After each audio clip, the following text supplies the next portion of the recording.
delusional.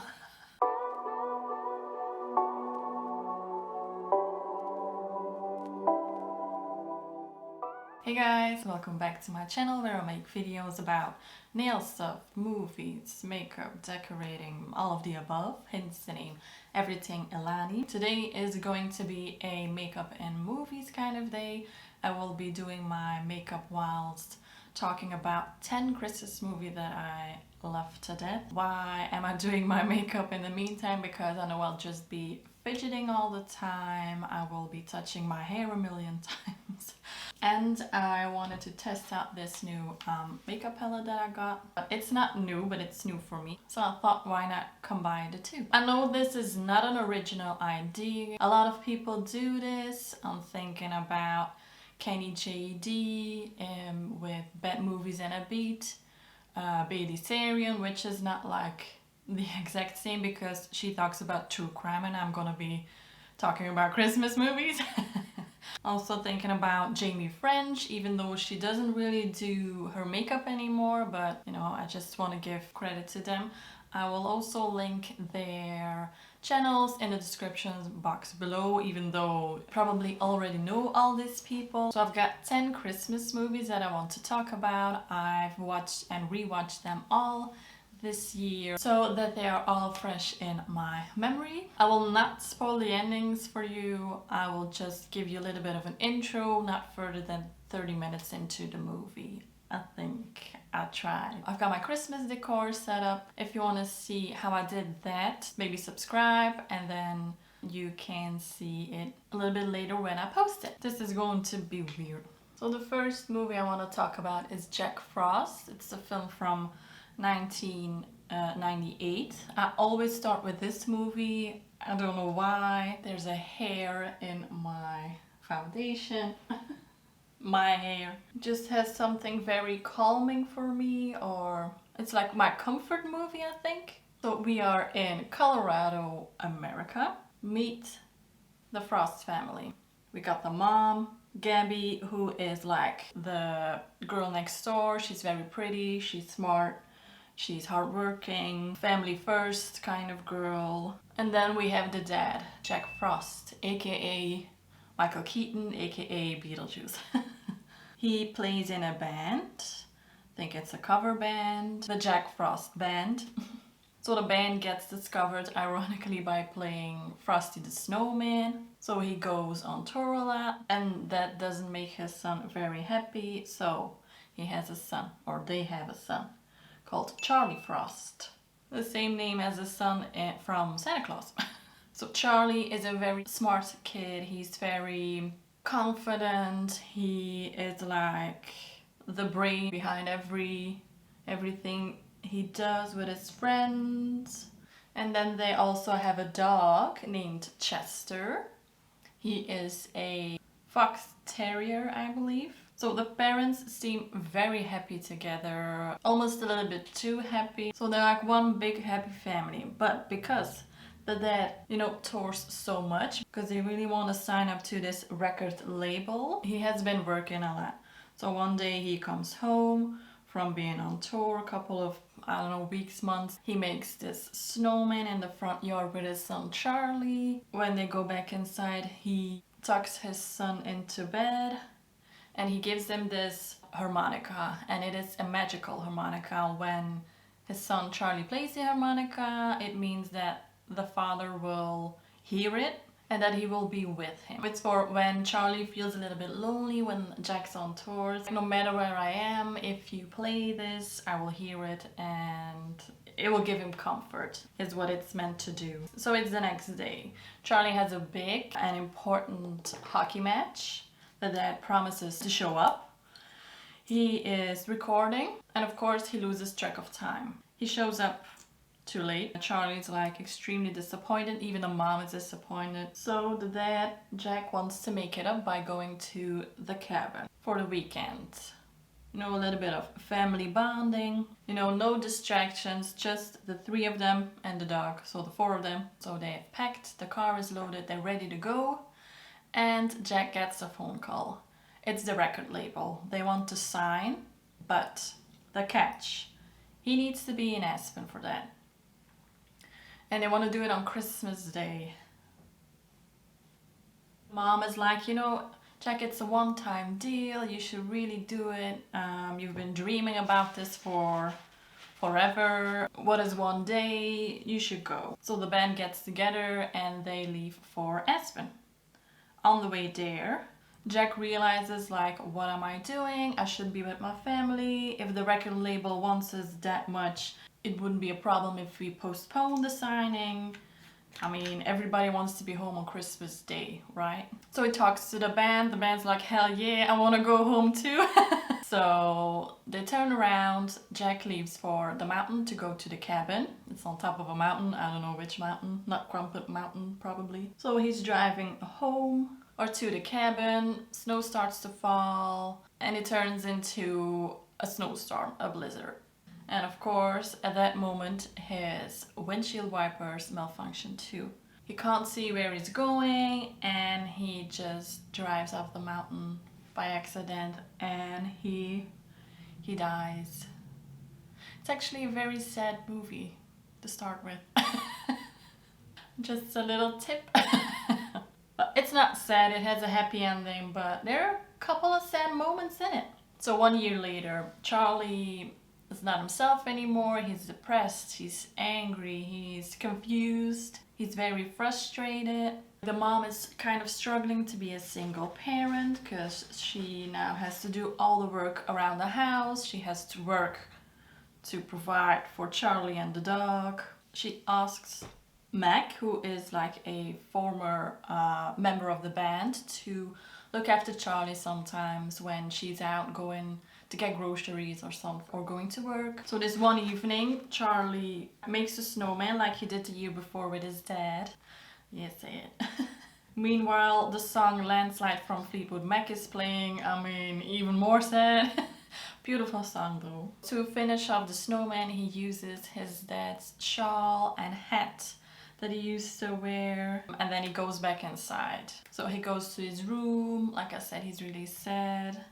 He plays the magical harmonica, so, you know, like his dad said, if you play this, I can hear you wherever I am. So he hopes that he can hear him, probably. So overnight, apparently it is a magical harmonica because the dad comes back to life, but he's not in human form. He's now the snowman standing in the front yard.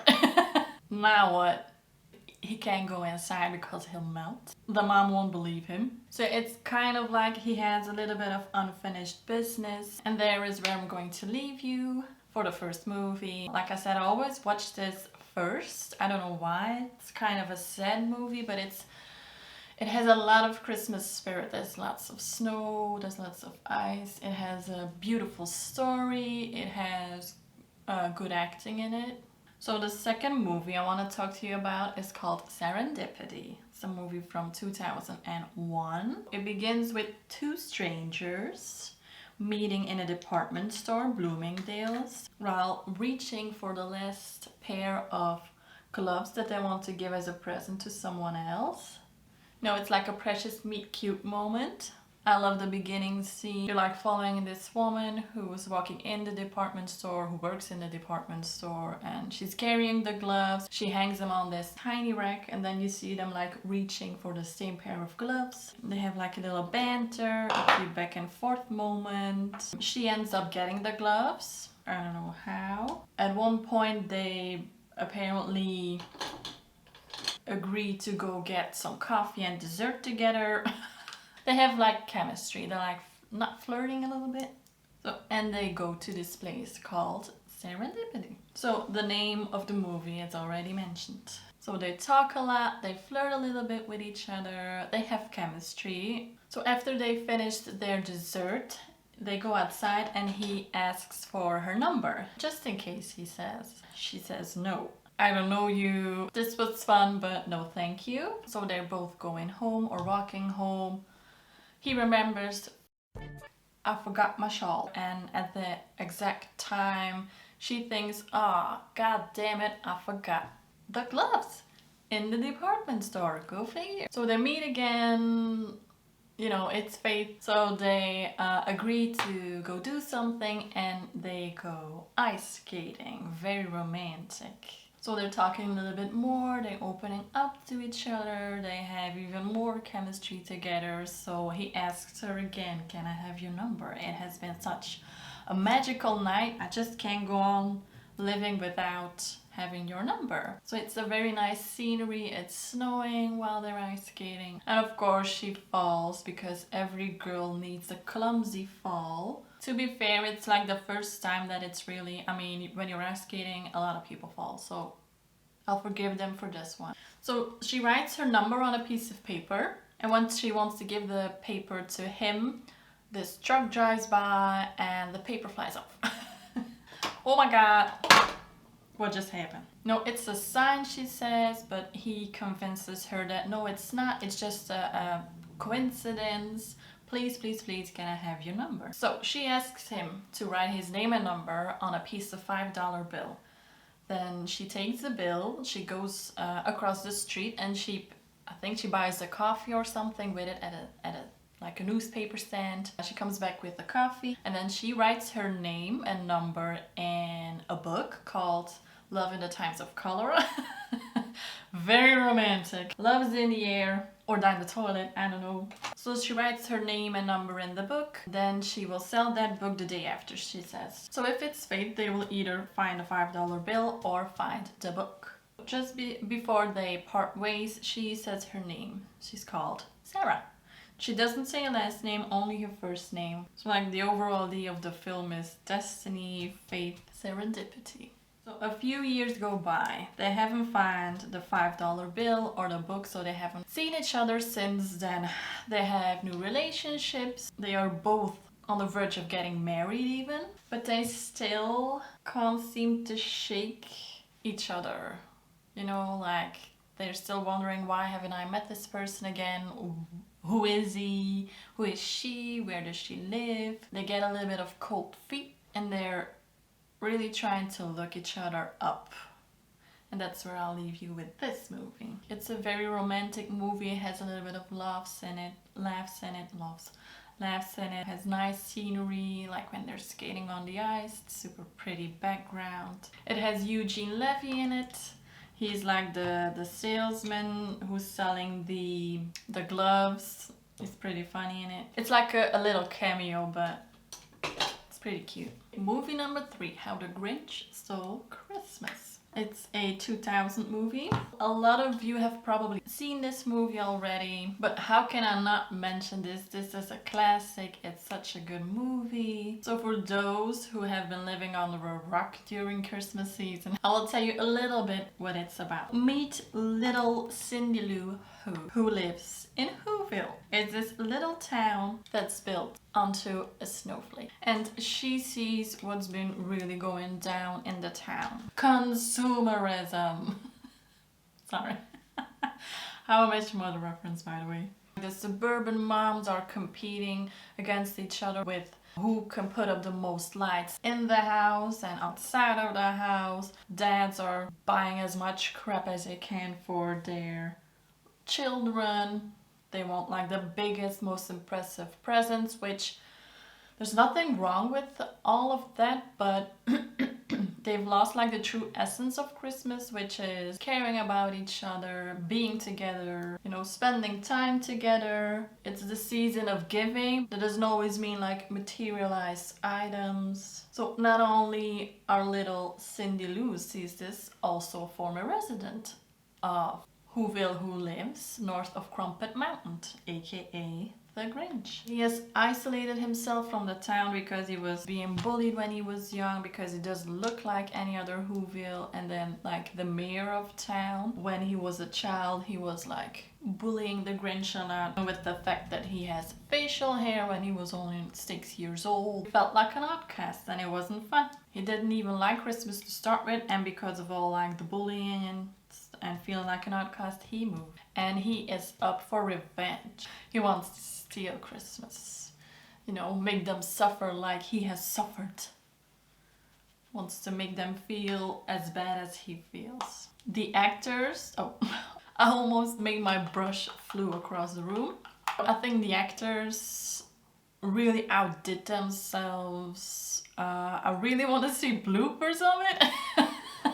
I think it would be hilarious. I mean, the makeup department, the costume department, so nice. I love, love, love, love all of Martha May's Huvier's outfits. They're so nice, like the Mrs. Claus outfit and the lashes. It's so cool. So the Grinch is played by no other than Jim Carrey, of course. I think he was the right fit. And then little Cindy Lou Who is played by Jenny from the OC, Taylor Momsen. I think the movie's like a bit too long.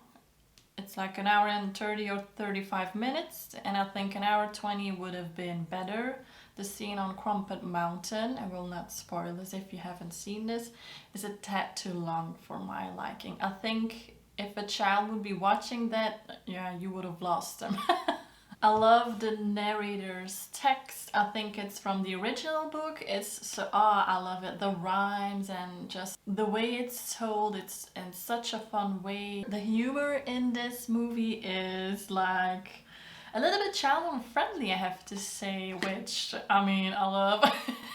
And my favorite line from the whole movie is when the Grinch says, when he like goes over his plans for the day and he says like 6:30 dinner with myself, can cancel that again. I mean, it's movie number 4, Elf. Again, probably a lot of you have seen this already, but how can I not mention it? It's a movie from 2003.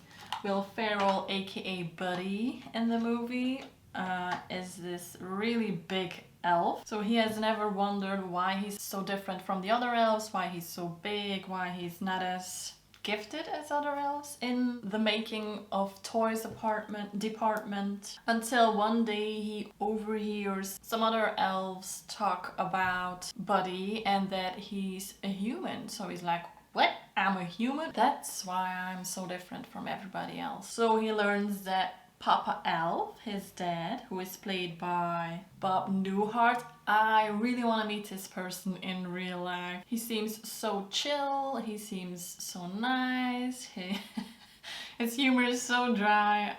I really want to meet him. So Papa Elf isn't his biological dad. So Buddy gets on the quest to find his biological dad.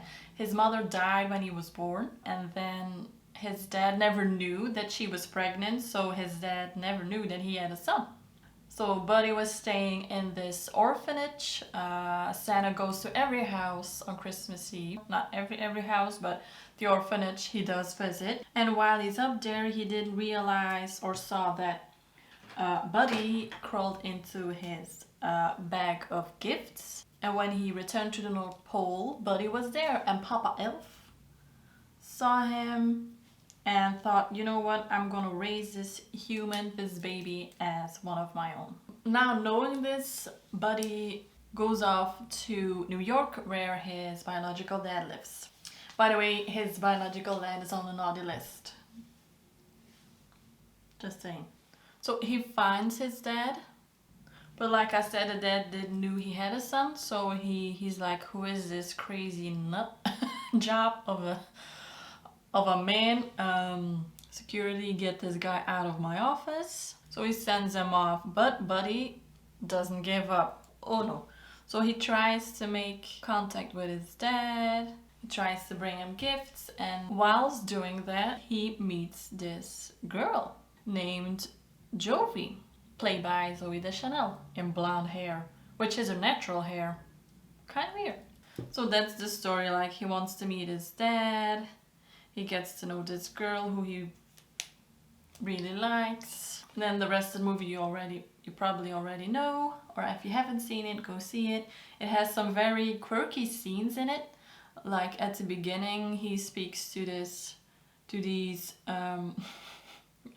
I don't know, figures made out of clay. Animated, of course. I think Will was like the best option to play Buddy. He's kind of world strange. I mean, not that Will is world strange, but he plays like a lot of characters that are a little bit world strange. He has a very kid-esque It's kind of weird humor, but I like it. It's kind of like Borat, but then fake. Like the people are afraid of people that are so joyful and so happy and are just don't know any shame. I think it's a must watch. I like to rewatch this one every year too.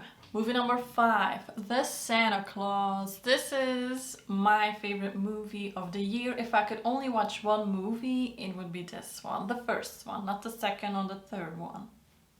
We don't talk about them, okay? So if you ever wanted to be Santa, you just push him off a roof and then you become him, right? Well, Scott Calvin did that, aka Tim Allen. No, that's not true, he did not do that. He accidentally scared him when he was yelling at him when Santa was on the roof. He fell, then he kind of magically disappeared. I don't know if he died or just ran off, I'm not sure. He put on the Santa suit, which made him the new Santa Claus, according to the Claus, with an E after it. Okay? So Scott Calvin, Tim Allen, is like a middle-aged, hardworking man, divorced. He has a son, which he agreed to take care of on Christmas Eve. They had an office party and he lost track of time. Apparently all dads do that. I'm referring to Jack Frost. So he shows up late. His son Charlie, another Charlie, is very disappointed. He doesn't want to stay there, so he asks his mom like, do I really have to stay here? She says, yes, it's your dad. I will pick you up first thing tomorrow. So Charlie stays and Scott, he tries to make it up by cooking them a luscious dinner. So you know he tries, but he really can't cook, so he sets the turkey on fire, or the oven on fire. So they go out, they end up in this diner that's out of eggnog, out of chocolate milk. I mean, a bit unnecessary to say, but I think you can agree that the night's a dud. So they go home, he tucks Charlie in, and he reads him a little bedtime story. It was the night before Christmas. And then they go to sleep. A couple of hours later, Charlie hears a thud. He's like looking around. He's thinking, what can this be? He hears it again and even louder. Somebody's on the roof. So he jumps out of bed. He goes to his dad. Dad, there's someone on the roof. Scott says like, Charlie, go back to bed. You must have been dreaming. It's a nightmare, blah, blah, blah. But the noise comes back even louder this time. The dad hears it too. So he says like, stay here. I will go outside. I will go look at what's happening. So he puts on his boots, he walks outside, and he sees this man standing on his roof, dressed up as Santa Claus. So he like yells at him, guy, hello, what are you doing? Which scares him and makes him fall off the roof into the snow. He's laying there unconscious or just very still. Charlie says, you killed Santa Claus. Which I don't think he did because he waved goodbye, so I think he just ran off. I don't know. So the suit's there, Charlie says put it on. A ladder appears, they climb on the roof, they get in the sleigh. They fly around all evening delivering the packages to every house, and then they end up at the North Pole with elves, little people. So he gets a shiny red pajama that he puts on, he gets a hot cocoa. A very good hot cocoa apparently. I do want to try the hot cocoa. Charlie gets a globe from the head elf, Bernard, who is played by David Krumholtz, who also like plays a part in 10 Things I Hate About You, cute movie. So they go to bed there and then they wake up. Scott's like, this can't really happen, but he's still in the red pajama, and Charlie's saying like, yeah, we went to the North Pole yesterday night. You're the new Santa Claus. Scott like, I don't think so, buddy. I don't think it was milk we were drinking last night. And then the story continues. So is he indeed the new Santa Claus? Has he made this up? Is he delusional? It has like the best music in it. Oh, and I want to give you like one tip. Look at the chalkboard behind the officer when he's like saying stuff, I don't want to give it away. I've seen Santa Claus like 1,000 times. No, maybe not 1,000, like 100 times. And it was actually the first time I noticed it. It's a stupid joke, but I think it was funny actually. Movie number 6, You've Got Mail. Again, a movie from 1998, and you can tell. When the movie starts, you can hear like the noises computers used to make or phones used to make when you were trying to connect with the internet, because it still was dial-up internet, like oh my god. Anywho, we follow Meg Ryan, aka Kathleen Kelly. By the way, Kathleen isn't really nothing against the name Kathleen, but I don't know. If I see Meg Ryan, I would never call her Kathleen. Like I said, nothing against the name. I just don't think it was very fitting. So Kathleen is waking up. The first thing she does, she goes online to check on her mail, of course. And she's got mail. So she has this email from a guy called NY152 addressed to Shopgirl, to her. So they're making small talk, they're talking about what they love, what they don't love, what they love about fall, and that these little messages are like the highlight of their day. You know, back then people weren't aware that the internet has many dark sides, that you can talk to every stranger, that there's like stranger danger, you know, that you could be catfished. This day people would be more careful. But in the purpose of like being a romantic comedy film or movie, we'll just think it's cute.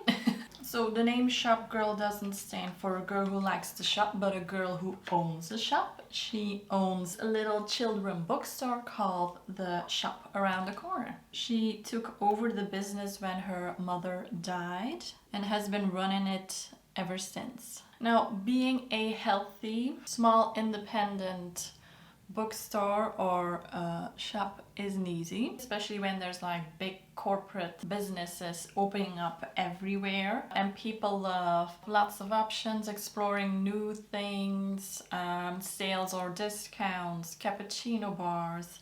But she manages to survive very well. One morning, Kathleen is walking to work, walking to her shop, when she turns around the corner and she sees this big white sign with a message in big orange letters: Fox Books Superstore opening up soon. So okay.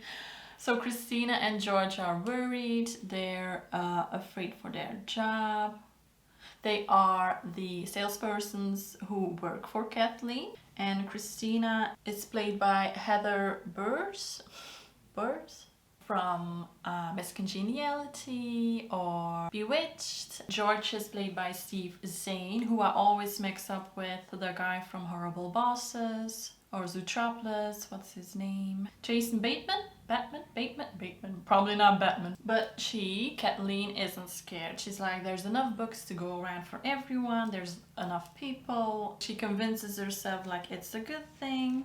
You know, enough books to go around. That is until she starts losing business. So this one day, Joe Fox comes into the store. She doesn't know that it's Joe Fox. She only knows that his name is Joe. They have a nice encounter. They talk a little bit. She just thinks that he is the uncle of two little kids that are like in the bookstore. So a couple of days later, they go to the same party. I think it's like a book that's coming out. And she finds out that he is Joe Fox.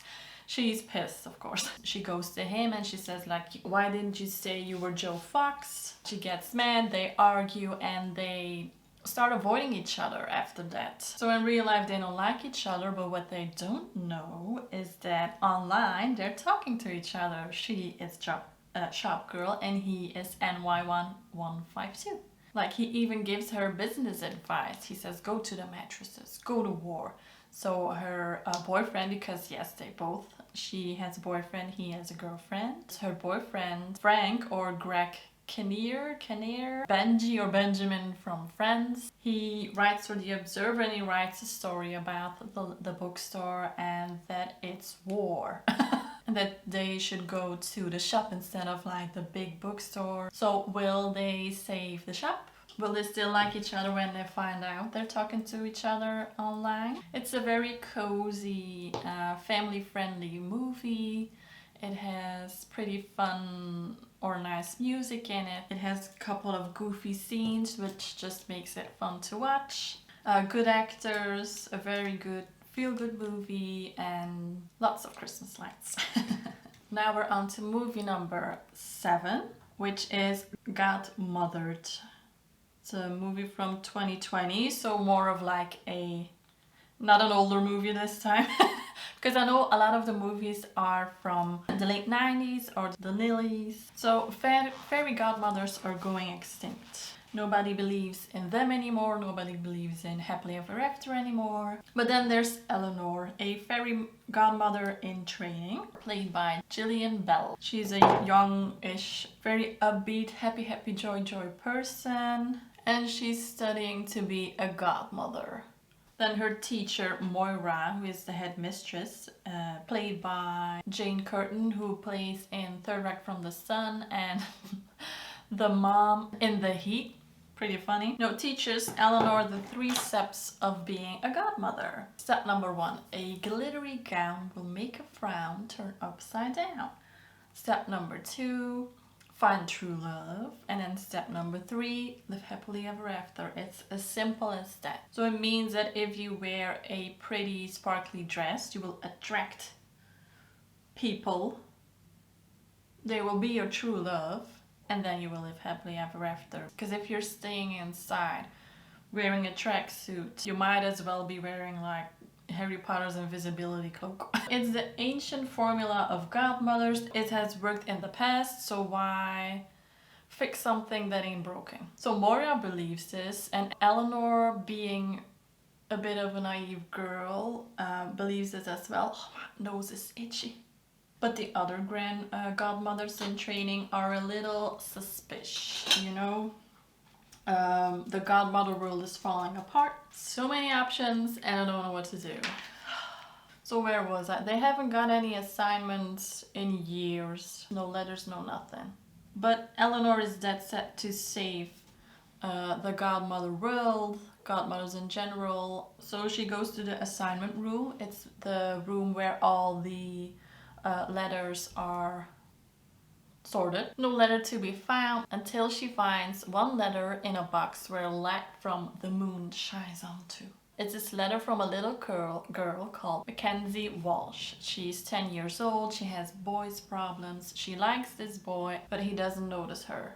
So she asks for some help from the fairy godmothers. Eleanor's like, this is it, I have found my mission. I'm going on an adventure. She gets packing. You know, she's going to save the godmother world and she's going to help this little girl with her troubles. Simple as that. Couple of problems. She hasn't finished her training yet. She can't fly. She definitely can't sing. It's kind of like Mission Impossible. Oh, fun fact. Her dress has pockets. I mean, revolutionary, you know? Okay, is this doing anything? Nevertheless, she goes out, she succeeds into going into the human world, our world, Earth. I don't know where the godmother world is. She finds Mackenzie. She's not a little girl she's not a little girl anymore. I think she's around 35 years old. They don't really specify that in the movie. She works for News 8. She doesn't really like her job. Well, she likes her job, but she doesn't like her boss. He comes up with these stupid ideas. And she just sucks it up because she has 2 daughters at home that she needs to provide for. Because, of course, the dad's dead. It's like in every movie that like the mom's dead or the dad's dead when they were young. So then like you get empathy for the head lead. I do have to say one good thing about this is that, or one good thing that they did in this movie is that they didn't mention it from the beginning. So they kind of make it seem as if the dad runs off with like a yoga instructor instead of saying that he's dead. Spoiler alert, by the way. Little late. Now Eleanor kind of quickly realizes that she can't use like the usual formula to solve this. So she tries some different methods. She fails along the way, but she keeps her spirit high, or at least she tries. So will Mackenzie Walsh find her true love?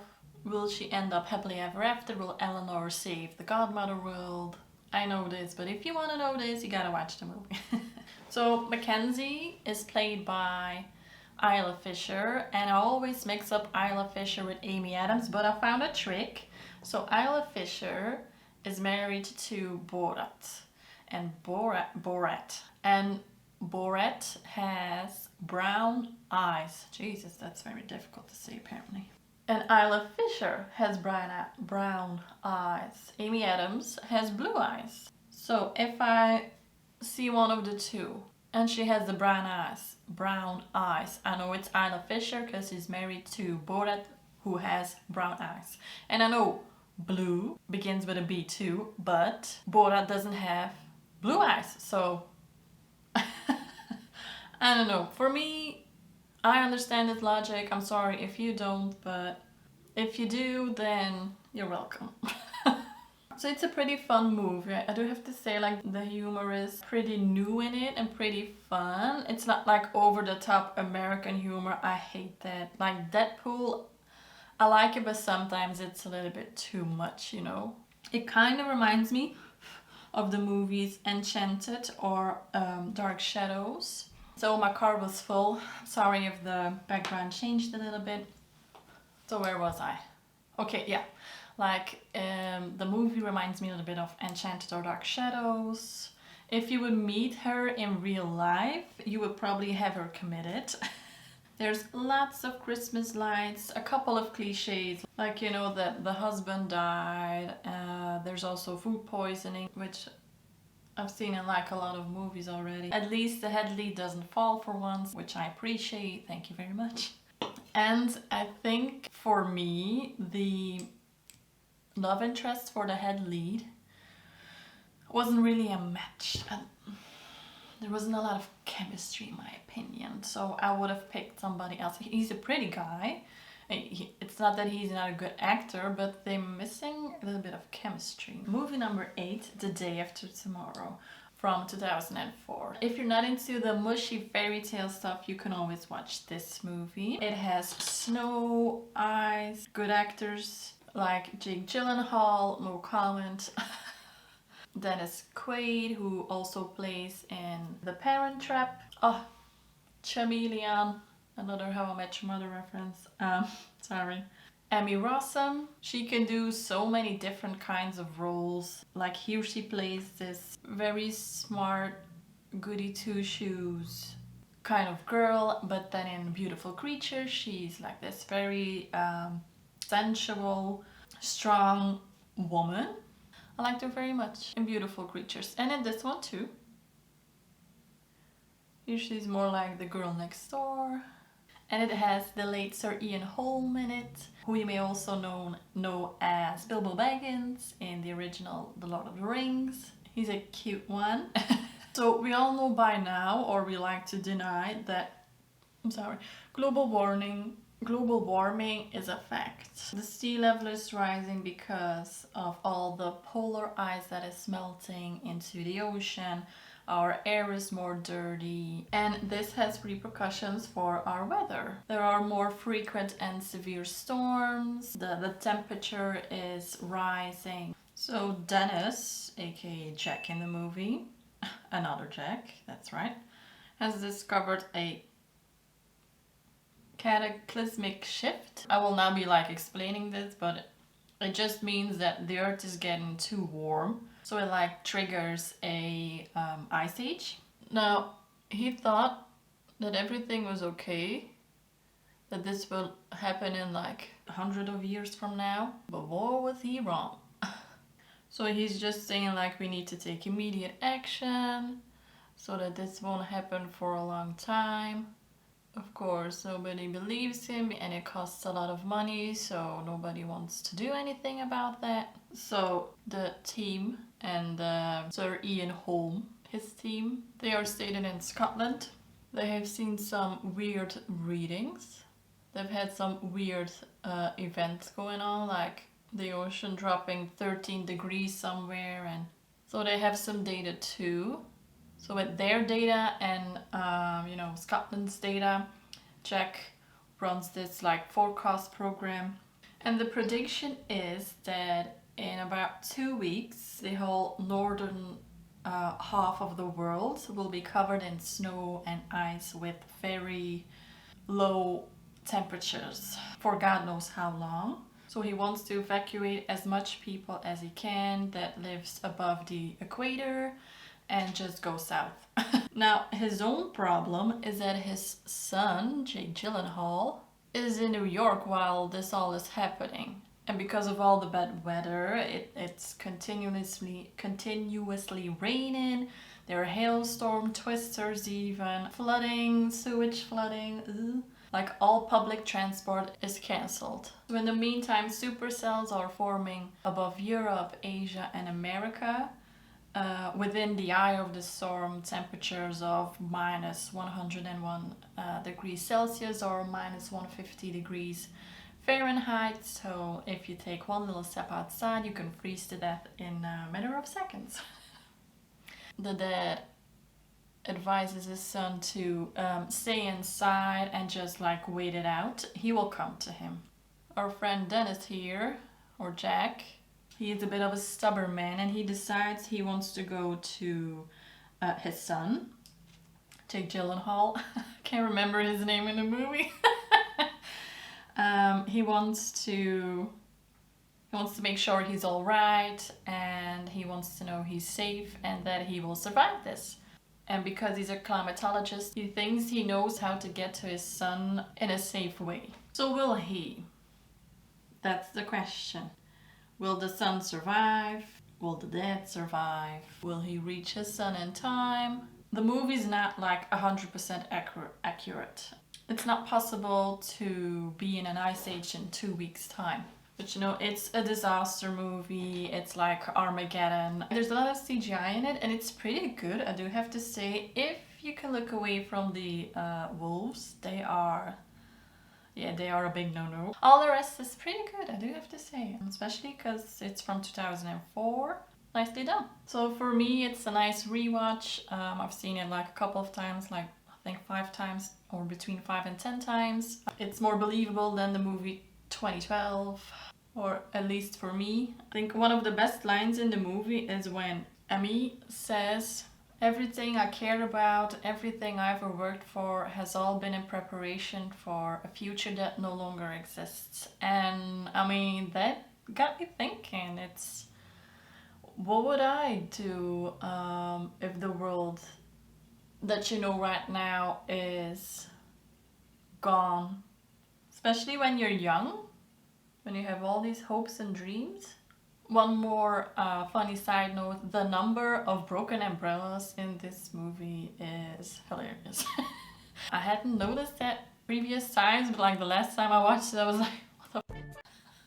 I mean, I get it, but it's not like there's a storm or there's hail where in New York, it's just a lot of rain, so I don't get why those umbrellas are broken. Have they been fighting off people? No idea. Movie number 9, The Family Man, from the year 2000. We're going back in time. It's a Nicolas Cage movie, so it's either the best thing you've ever seen or the worst thing you've ever seen. I'm looking at you. Skull. Ghost Rider. I always say it's Skull and something. Burning Skull. No, Skull Rider. No, I'm exaggerating. He has a lot of good movies. He has a lot of not so good movies, but which actor hasn't? But this one is a good one. I haven't heard a lot of people talking about this one, and I'm glad. So hopefully a lot of you hasn't seen it yet and will love it after watching it. So Jack Campbell, another Jack, Nicolas Cage, he has the perfect life. He has a perfect job, he has a perfect car, perfect clothes, perfect apartment. He has no wife, lots of hookups though, no children, no pets, no close family. He spends Christmas Eve at his office, at his work, but he actually seems very content with his life. He has everything he needs. He loves his job, He loves making money. Yeah.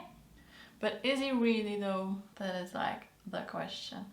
So his secretary reads him his messages or his missed calls, and one of the messages is from Kate Reynolds, aka Tia Leone, I think it's pronounced. Good actress.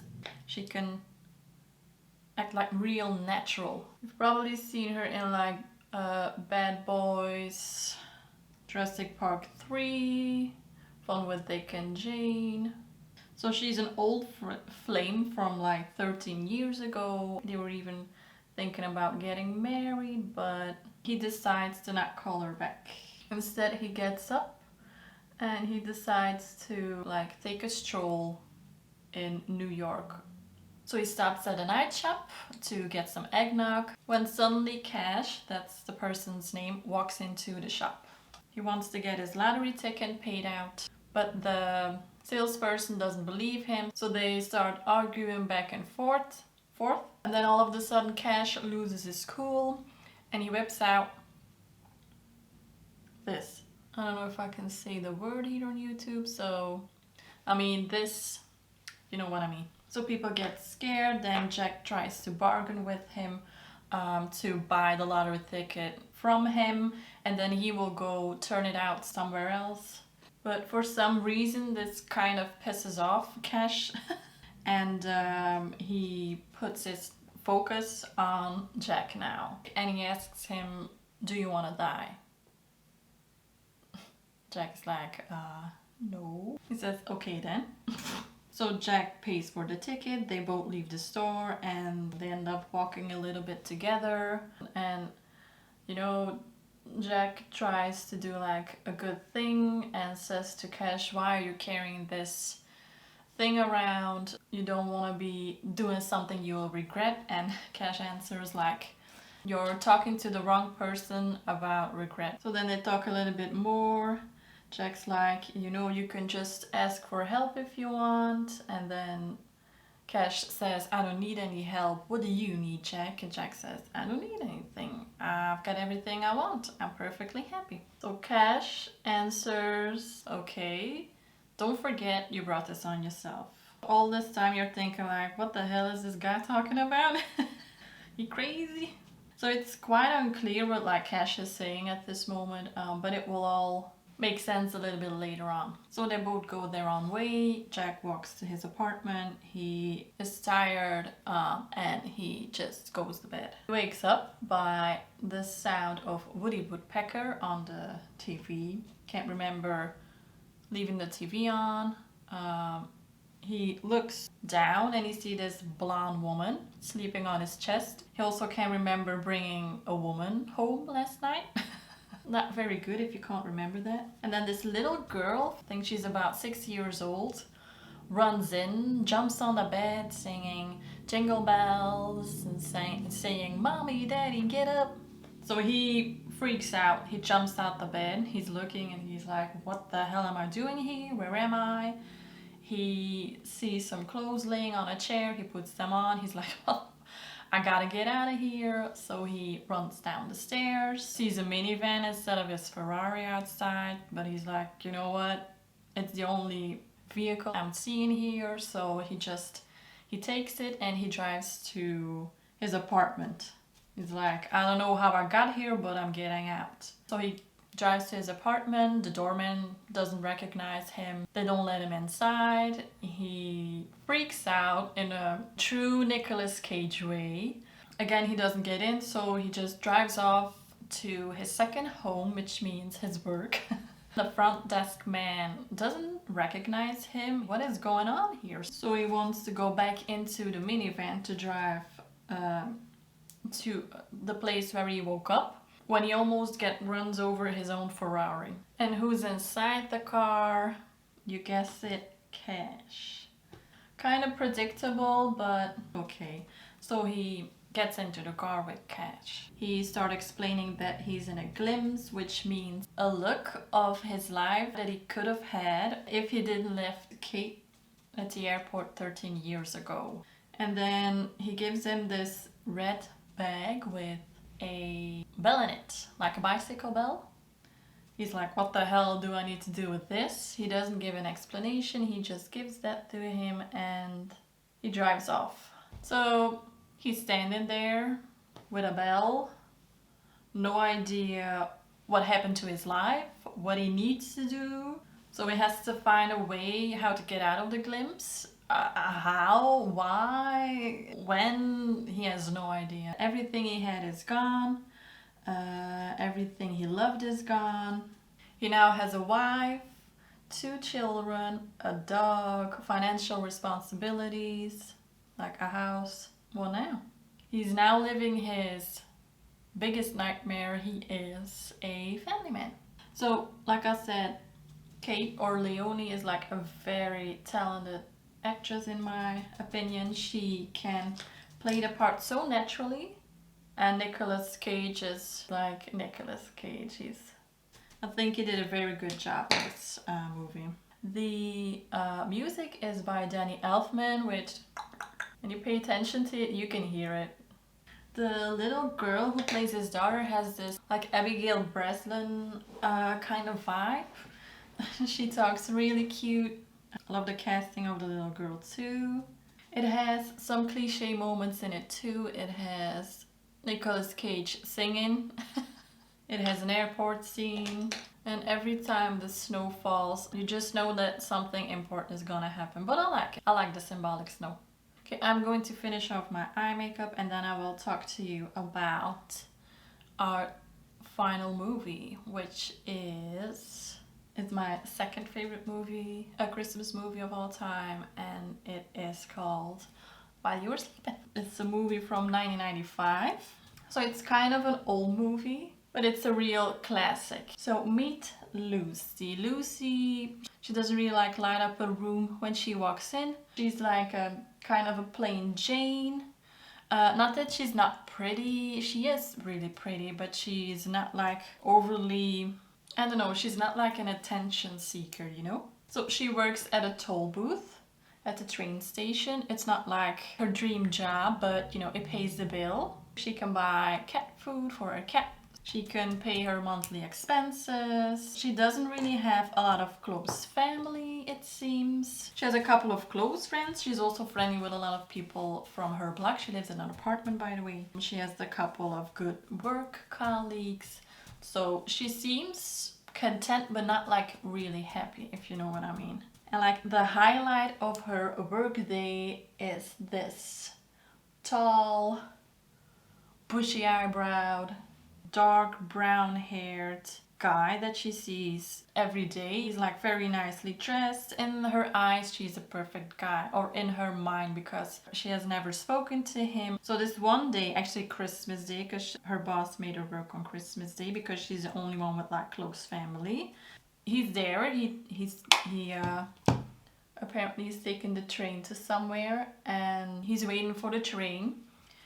While suddenly a couple of men approach him, and it looks like they're not very friendly men, so they try to steal some things, probably his belongings. And he gets pushed on the train tracks. So Lucy sees this, she runs out, she's yelling like, "Are you okay?" He's not responding, so he's probably unconscious. She jumps on the tracks with him. She's like yelling, "Help me!" Nobody's there, of course. Nobody's approaching except a train is coming. So she's like, "What do I do?" She grabs him. She sniffs him. She says, "Oh, he smells so good." And then she rolls him over off the track and saves his life. He gets rushed to the hospital. She's like following him, but because she's not family, she can't see him. So she's disappointed, and she says like out loud to herself like, "Oh, and I was going to marry him." And at that moment, a nurse hears her saying that. So she thinks that Lucy is Peter's fiance. Peter is Prince Charming. He gets put into a room. They let her in, and at that moment, police start showing up. His family is showing up. You know, it gets like really busy in there, you know, like crowded. So the nurse let it slip that he's his fiance. She's trying to explain like, "No, I'm not," but Everybody's so excited, the family's so excited, they're like saying like, you saved the family, we're so happy that it brought the family together again. So she kind of freaks out and she gets too afraid to say it. So she ends up not saying it that night. So they go home, she can't sleep, she goes back because she doesn't know where else to go, so she ends up sleeping there. When she wakes up, the family's there.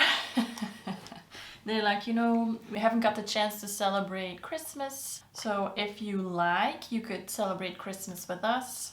She refuses. She says like, no, I gotta work. But then when she goes home at night and she's sitting there all alone with her like microwave dinner, dipping her Oreos in the cat's milk, she's like, you know, celebrating Christmas with a big loving family seems like a nice thing. So she ends up going and she ends up having like the loveliest time ever. She even gets a present. There's like a stocking with her name on the mantle. So she stays the night, and then that night Jack comes home. So Jack is another Jack. So Jack is Peter's brother. So Peter is like McDreamy. No, not McDreamy, it's Prince Charming. He is also, by the way, the dad from DOC, but then younger. And then Peter is nothing like Jack. He has this like pepper and salt kind of hair.